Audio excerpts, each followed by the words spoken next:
bienvenue dans cette première vidéo. Alors j'imagine que vous avez autour de vous plein de personnes qui se sont déjà lancées dans des projets d'habitat, faire construire une nouvelle maison, construire par elles-mêmes leur nouvelle maison, acheter un vieux bâtiment et tout réaménager, ou bien même complètement restructurer l'habitat où ils vivaient déjà. Mais parmi toutes ces personnes, j'imagine que vous avez souvent aussi entendu dire leurs frustrations et leurs déceptions. Ah, si j'avais su, j'aurais pas fait comme ça. Pourquoi on n'a pas pensé à ça? Ah, et si c'était à refaire, je m'y prendrais vraiment différemment. D'ailleurs, dans le bâtiment, on entend souvent dire qu'il faut au moins 3 maisons pour réussir à construire la maison qui nous correspond vraiment.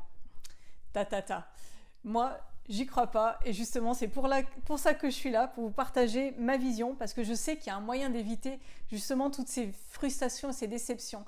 Un moyen pour construire le lieu dans lequel vous êtes vraiment raccord, qui correspond vraiment à vos modes de vie, qui répond vraiment à vos valeurs. Et c'est ça que je vais vous partager aujourd'hui. Je suis Sandra Gimard, je suis architecte. Alors architecte d'intérieur, mais aussi d'extérieur. J'aime préciser ce point parce que c'est un des points essentiels de mon métier, justement ce lien entre l'intérieur et l'extérieur. Comment on prend compte de l'environnement pour dessiner les moindres aménagements. Voilà, il y a vraiment un lien et un aller-retour qui est super important et qui pour moi est essentiel. Bref, je suis passionnée depuis 25 ans par la conception des espaces de vie et leur lien avec le vivant, par la construction écologique, par la prise en compte du bien-être, de la santé et du bien vivre ensemble. J'ai travaillé pendant de nombreuses années en tant que salariée dans des agences où j'arrivais pas à mettre justement en application ces valeurs. Donc c'est pour ça que j'ai mis en place, que j'ai ouvert ma propre agence d'architecture qui s'appelle Interaction Architecture, dans lequel j'ai vraiment pour objectif d'accompagner les personnes à créer un environnement où elles s'épanouiront naturellement. Et un environnement qui répondra parfaitement à leurs besoins actuels et aussi futurs. Au-delà des dimensions techniques, réglementaires, environnementales, un bâtiment, c'est avant tout un lieu de vie. Et ce point-là est trop souvent négligé ou mis en place secondaire dans un bâtiment. On a tendance à foncer directement sur la technique. Au lieu de mettre quoi au cœur du projet, au lieu de mettre la dimension humaine. Alors aujourd'hui, je ne suis pas là pour vous partager les différentes techniques de construction. Ça, je pense que vous l'avez compris. Je suis là vraiment pour vous expliquer comment je fais avec mes clients pour les accompagner à définir finalement leurs véritables besoins. Et cette démarche pour construire derrière leur habitat idéal, pour concevoir des lieux qui soient alignés avec leurs valeurs, qui soient ajustés à leur mode de vie et puis qui soient reliés véritablement à leur environnement.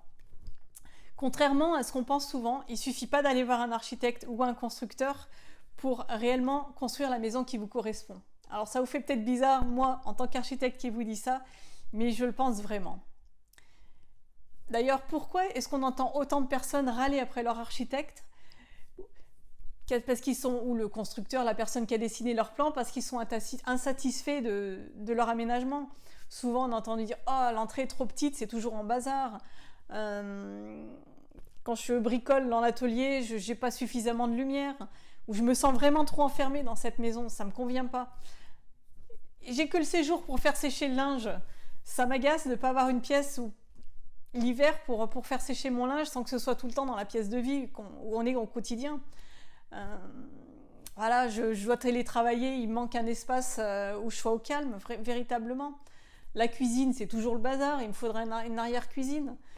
Il y a toujours quelques points qui manquent et qui n'ont pas été pensés. Alors je dis quelques points, mais des fois ça peut être vraiment plus lourd, où on a vraiment pensé qu'à la coque, que finalement on a pensé au vase clos, au mur, et puis on a vraiment mal pensé les aménagements. Et pour moi, c'est pas possible. C'est pas possible de créer des bâtiments comme ça. Et alors pourquoi est-ce que ces bâtiments répondent pas correctement? Même avec des personnes qui sont passées par des architectes qui leur promettaient de dessiner une maison, un habitat sur mesure. Et surtout, comment ne pas reproduire ces mêmes incohérences de votre côté pour derrière pas pour éviter justement d'être déçu ou d'être frustré du résultat. Lorsque j'ai créé mon agence, mon objectif, c'était réellement d'accompagner les personnes et de créer avec elles et pour elles des lieux de vie qui prennent soin d'elles, de leurs relations et surtout de leur lien avec la nature. Du coup, dès le début, je me suis posé cette question, comment faire différemment pour que les personnes puissent expliquer de façon très exhaustive, dans les moindres détails, comment elles veulent habiter, quel serait leur idéal. Et je me rendais bien compte qu'un entretien de quelques heures ou une fiche programme, cette fiche programme qu'on donne en général au début et que vous remplissez, où vous donnez finalement toutes vos attentes et vos besoins, mais de façon très rapide, vous donnez toutes vos infos sur le terrain, comment est composée votre famille, combien de pièces vous voulez, quels matériaux. Cette fiche-là est très bien pour concevoir un bâtiment, elle est suffisante, mais pas pour concevoir un vrai lieu de vie. Donc voilà, donc progressivement, je me suis posé beaucoup de questions et puis avec mes clients, j'ai fait différemment. J'ai trouvé des nouveaux outils et j'ai construit une véritable démarche qui permette d'aller chercher en détail réellement vos besoins et vos attentes. Et donc c'est cette démarche que je vais vous partager aujourd'hui. Alors commençons tout de suite. Je vais vous poser une première question et surtout vous allez vous mettre en situation. Imaginez, c'est le début du week-end et vous êtes seul dans votre nouvelle maison, dans ce lieu idéal où vous êtes si bien. Toute la famille est partie et vous vous retrouvez seul dans cette maison et vous êtes très content parce que vous vous dites aujourd'hui je vais pouvoir vraiment prendre soin de moi. Vous décidez de rester chez vous et de prendre soin de vous. Et donc ma question c'est qu'est-ce que vous allez faire de toute cette journée qui s'offre à vous? Comment vous allez prendre soin de vous? Et pour répondre à cette question, j'ai donc écrit un PDF, vous allez voir un guide qui va vous aider pas à pas à répondre à cette question, mais de façon très exhaustive. Donc je vais vous proposer maintenant de regarder ce document, de le parcourir en ligne et à la fin de la vidéo, vous pourrez le télécharger et puis répondre et puis passer à l'action. Allez, on y va. Je vous partage ce document. Parcourons-le ensemble. À tout de suite derrière le PDF. Alors nous voici sur la première page du PDF avec la thématique prendre soin de soi, se ressourcer dans son habitat idéal. Donc on retrouve la question que je vous ai posée et puis je donne quelques précisions. Voilà, pensez à une activité qui vous met du baume au cœur, qui vous met en joie rien qu'à l'idée d'y penser, une activité que vous aimez faire ou que vous aimeriez faire pour vous sentir heureux chez vous et libre de votre temps. Décrivez-la, qu'est-ce que vous aimez dans cette activité, pourquoi aimez-vous la pratiquer, qu'est-ce qu'elle vous apporte. Donc vous avez quelques lignes là, donc bien sûr vous avez imprimé le PDF et puis vous allez le remplir au fur et à mesure. Donc là voilà, quelques lignes pour partager finalement ce qui vous tient à cœur. Deuxième page, donc là on continue, vous prenez le temps de vous mettre en situation, imaginez comment vous aimeriez pratiquer cette activité, observez comment vous vous sentez lorsque vous faites ce que vous aimez, notez les mots qui vous viennent spontanément. Et donc, je vous donne quelques exemples dessous pour vous inspirer un petit peu. Voilà, je me sens détendue, je me sens enthousiaste, je me sens satisfaite quand je pratique cette activité, je me sens libre, ressourcée, fière, optimiste, alignée, dynamisée, serein, apaisé, inspiré, soulagé, créatif. Voilà, quelques exemples. Ensuite, une fois ces sentiments notés, vous allez maintenant détailler les conditions idéales pour pratiquer votre activité. Voilà, instinctivement, qu'est-ce que j'apprécie dans cet espace pour me sentir bien? Qu'est-ce que j'apprécierais? Page d'après, on continue. Là, on va se poser la question de quel est le moment idéal pour pratiquer cette activité. Donc là, vous pouvez rayer ou entourer ou bien renoter à la fin si les réponses ne vous satisfont pas. Donc, le moment idéal pour pratiquer cette activité, est-ce que c'est le matin, l'après-midi, le soir, la nuit ou bien est-ce que c'est complètement aléatoire? Pareil pour la saison, été, printemps, automne, hiver ou n'importe quand, ça peut être n'importe quand dans l'année. La fréquence, est-ce que vous aimez pratiquer ça finalement le week-end, en semaine, régulièrement? Pareil, aléatoire, ou finalement, il n'y a vraiment pas de moment idéal pour pratiquer cette activité. Je vous ai quand même mis autre, au cas où dans tout ça, il y avait autre chose qui venait à vous. Ensuite, on pense à l'atmosphère. Voilà, vous allez avoir besoin d'une ambiance qui va vous permettre, par exemple, de vous reposer, de vous régénérer, de vous ressourcer, de créer, d'exprimer, de chanter, de danser. Voilà, en fonction de l'activité, vous avez vraiment besoin d'une atmosphère particulière qui va vraiment vous accompagner et vous permettre de pratiquer au mieux cette activité. Et puis j'ai encore mis autre parce que j'imagine que vous avez peut-être d'autres idées aussi. Ensuite, on va sur la question de votre état d'être lors de l'activité. Vous avez besoin de regarder dehors peut-être, ou de m'évader dans mon imaginaire, de m'intérioriser, de me concentrer pour créer, de fermer les yeux ou de me relier à la nature. Et pareil, encore autre. Donc toujours la même chose, vous rayez, vous entourez. Là, c'est vraiment assez simple. Ensuite, on va passer à la position de votre corps.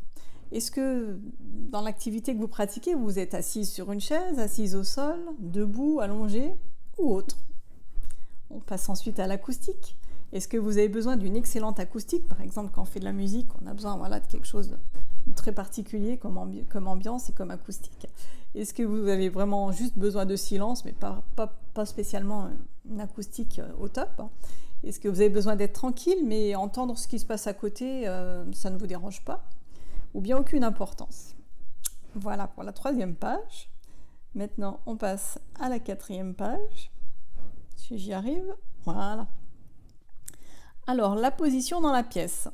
Donc dans cette pièce, est-ce que vous avez besoin d'être face à une fenêtre pour regarder dehors, à proximité d'une fenêtre, face à un mur pour vous concentrer, dos à un mur pour regarder toute la pièce, au centre d'une pièce, éloigné de toute ouverture, que ce soit des fenêtres ou des portes, être plus bas que le reste de la pièce, ou être un peu surélevé sur une estrade, ou là carrément être en hauteur sur une mezzanine pour dominer l'espace, ou peut-être, peu importe. Et puis encore autre. Donc on raye ou on entoure. L'ensoleillement, tiens. Alors, est-ce que vous avez besoin que le soleil entre vraiment dans la pièce? Est-ce que vous avez besoin d'être carrément directement exposé au soleil? Est-ce que vous avez besoin d'une lumière naturelle mais sans avoir le soleil direct? Là, je pense par exemple quand on peint, on dit que la meilleure lumière c'est une lumière au nord, ou peut-être peu importe. Et encore autre si vous avez d'autres choses à partager. Les dimensions de la pièce. Vous avez besoin d'un tout petit espace dans lequel vous vous sentez en sécurité, un petit cocon? Ou est-ce que vous avez besoin d'un vaste espace pour vous sentir libre, par exemple pour danser ou pour bouger? Peut-être d'une double hauteur, peut-être d'un plafond bas ou d'une hauteur standard, ou bien peu importe, encore une fois. Voilà, pensez à toutes les dimensions de la pièce et il y a peut-être certaines choses qui vont vraiment venir. Quel lien cet espace doit-il avoir avec les autres espaces de mon habitat? Est-ce que c'est une pièce qui devait être vraiment dédiée à l'activité, une pièce fermée, une pièce rien qu'à vous, où personne ne rentrera, ou voilà, elle est vraiment réservée à votre activité? Est-ce que c'est une pièce plutôt qui est ouverte finalement, et un espace qui est consacré à l'activité mais qui est ouverte sur les autres espaces, un dégagement, un salon, un séjour, votre chambre, mais vraiment à l'écart? Ou est-ce que c'est un espace qui est intégré dans une pièce de votre habitat, un sous-espace ou un recoin, ou peut-être autre? Voilà, à préciser. Hop, page d'après.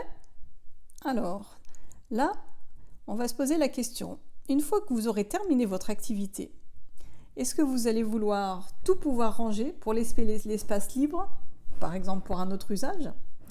Est-ce que tout doit rester en place? J'ai vraiment pas envie de ranger à chaque fois que j'ai terminé. Pour moi, c'est important que tout reste en place pour que je puisse peut-être y venir plus souvent. Ou bien peu importe. Et puis encore autre, si vous avez d'autres choses en tête. Au niveau des meubles, alors pour pratiquer votre activité, vous êtes comment? Devant une table, un bureau, un établi? Vous êtes sur un canapé, un tapis, un coussin ou bien autre? Est-ce que vous avez du matériel à ranger pour cette activité? Si oui, je vous laisse bien les lister et puis donner les dimensions. Ensuite, au niveau du rangement, quel type de rangement avez-vous besoin? Est-ce qu'il vous faut plutôt des tiroirs, des étagères, des casiers, des rangements ouverts, des rangements fermés, ou bien les deux, ou bien autres? Quelle hauteur ces rangements-là auront-ils? Est-ce que c'est des hauteurs qui vont jusqu'au plafond, ou est-ce que c'est juste une hauteur de bureau? Ou est-ce que peut-être c'est des rangements au sol dans une estrade? Pourquoi pas? Ça permet d'optimiser l'espace. Ou bien j'ai déjà un rangement, un ou des rangements que je souhaite conserver. Et là, vous pouvez redonner les dimensions, longueur, largeur, hauteur. Hop, il y en a encore, hein. Alors, au niveau des meubles et déco, est-ce que vous avez des objets, des tableaux, des images que vous voulez conserver, qui sont pour pratiquer l'activité ou que vous avez besoin d'autour de cette activité? Donc là, pareil, liste des dimensions, longueur, largeur, hauteur. Au niveau des matériaux et des matières, qu'est-ce qui est important pour vous? Au niveau du sol, vous avez besoin d'un sol finalement plutôt en parquet ou un tapis, du carrelage, des tommettes, des pierres? Voilà, les ressentis ne sont pas les mêmes, hein. Au niveau des murs, est-ce que vous avez une peinture vous irez, quelque chose de très lisse? Ou est-ce que vous préférez des enduits naturels, hein, en terre, voilà, en chaud. Est-ce que vous préférez du bois peut-être? Ou bien du métal, pourquoi pas? De la pierre, voilà.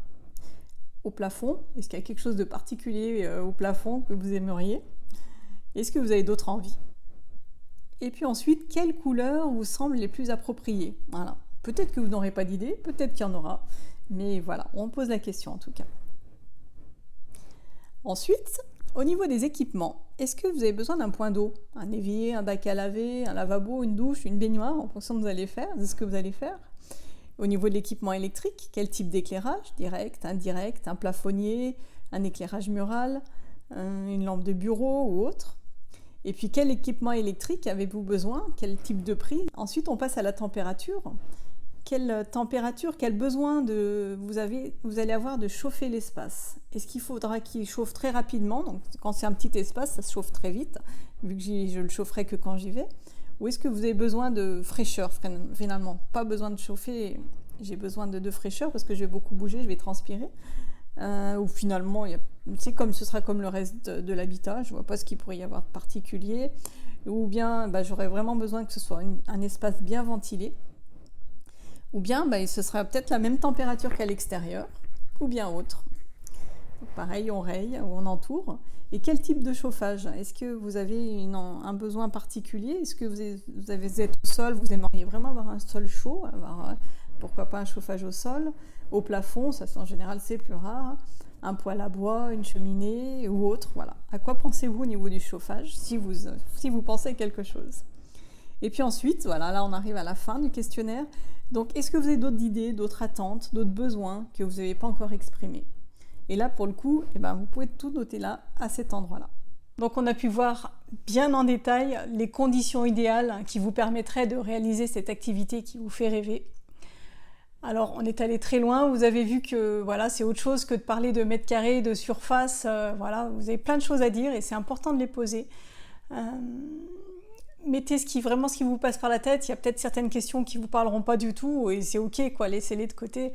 Ce qui est important, c'est vraiment d'écrire un maximum de choses pour les transmettre derrière à la personne qui va dessiner les plans. Et oui, parce qu'en fait, c'est le début, vous allez, à travers ces premiers pas, vous commencez à rédiger ce qu'on appelle le cahier des charges.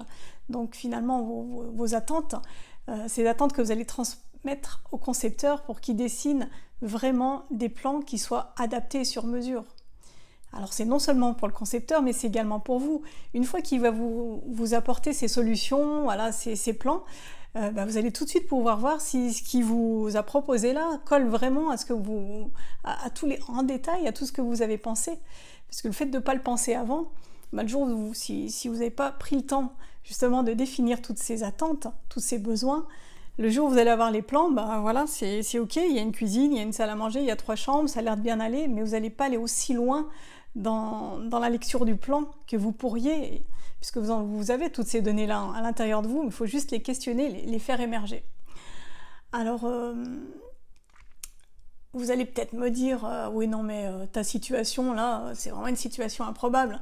Moi ça m'arrive jamais de dire à toute la famille, bon allez, aujourd'hui je me passe une journée tranquille à la maison, vous allez faire un tour dehors, et puis moi je vais prendre soin de moi.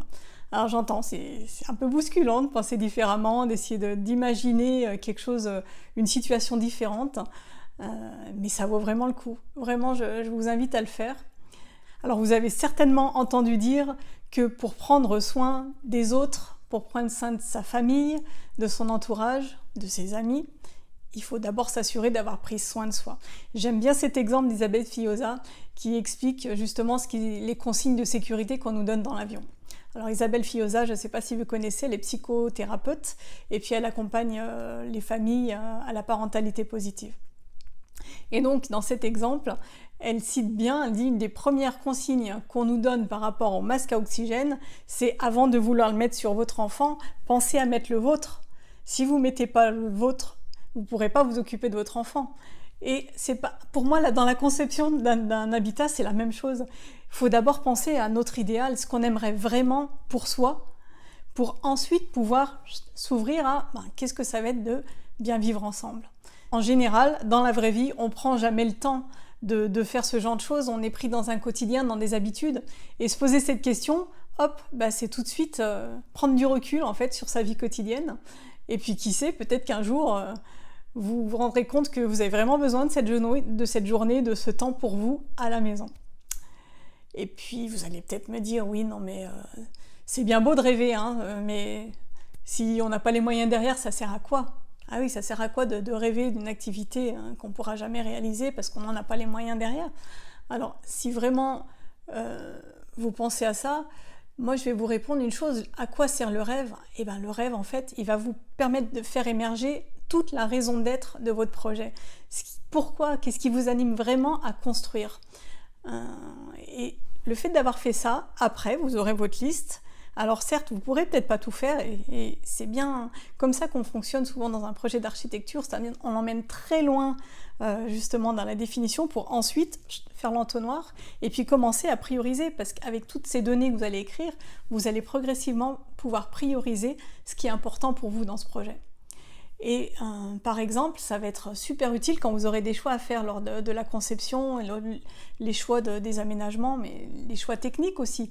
Par exemple, si vous devez choisir entre avoir un beau parquet pour être au sol et pour être bien au sol, ou avoir des grandes fenêtres de qualité en bois par exemple, ou avoir des panneaux solaires ultra performants pour avoir un bon chauffage et être performant au niveau environnemental.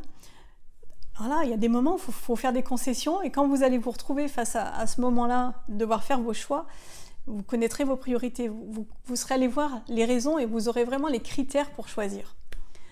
Voilà. Si vous avez des difficultés pour définir ces conditions idéales, je vous convie à aller peut-être regarder des photos. Il y a un site internet qui est génial, pour ceux qui connaissent, c'est Pinterest. Vous tapez finalement le nom d'une pièce, le nom d'une pièce, mais le ton, par exemple, si vous voulez faire de la peinture, atelier, si vous faites du bricolage, si vous voulez danser, voilà, tout ça. Puis vous allez voir un petit peu toutes les photos qui vont vous influencer, qui vont vous donner envie, vous inspirer surtout. Alors peut-être que ça ne vous parle pas du tout, ou vous dites non mais moi, ma joie, mon bonheur, c'est de prendre soin des autres. Alors je vous invite vraiment tout de même à essayer de faire l'exercice, à programmer cet exercice, à vous donner un espace de réflexion en fait, et de sérénité, qui va vraiment vous permettre de vous retrouver seul et puis de plonger un petit peu en vous à travers ces questions. Voilà. Et puis je vous invite aussi à pas trop détailler, à pas trop finaliser ce que vous allez rentrer, parce qu'après le projet va bien sûr bien évoluer et vous allez le reprendre de nombreuses fois. Donc voilà, passez pas non plus un temps fou à faire cet exercice-là.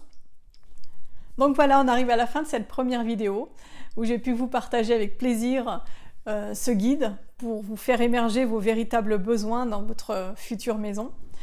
Avant de vous quitter, j'ai une petite anecdote à vous partager. Voilà, ce matin, en prenant mon thé en sachet, je ne sais pas si vous connaissez ces petits sachets de thé où au bout du sachet, on a une petite phrase sur l'étiquette, voilà, de type la marque Yogiti pour ceux qui connaissent. Donc moi, sur une de ces étiquettes, j'avais une petite phrase que j'ai envie de vous partager. On dit souvent qu'il faut prendre son mal en patience, mais si on prenait notre bien en urgence?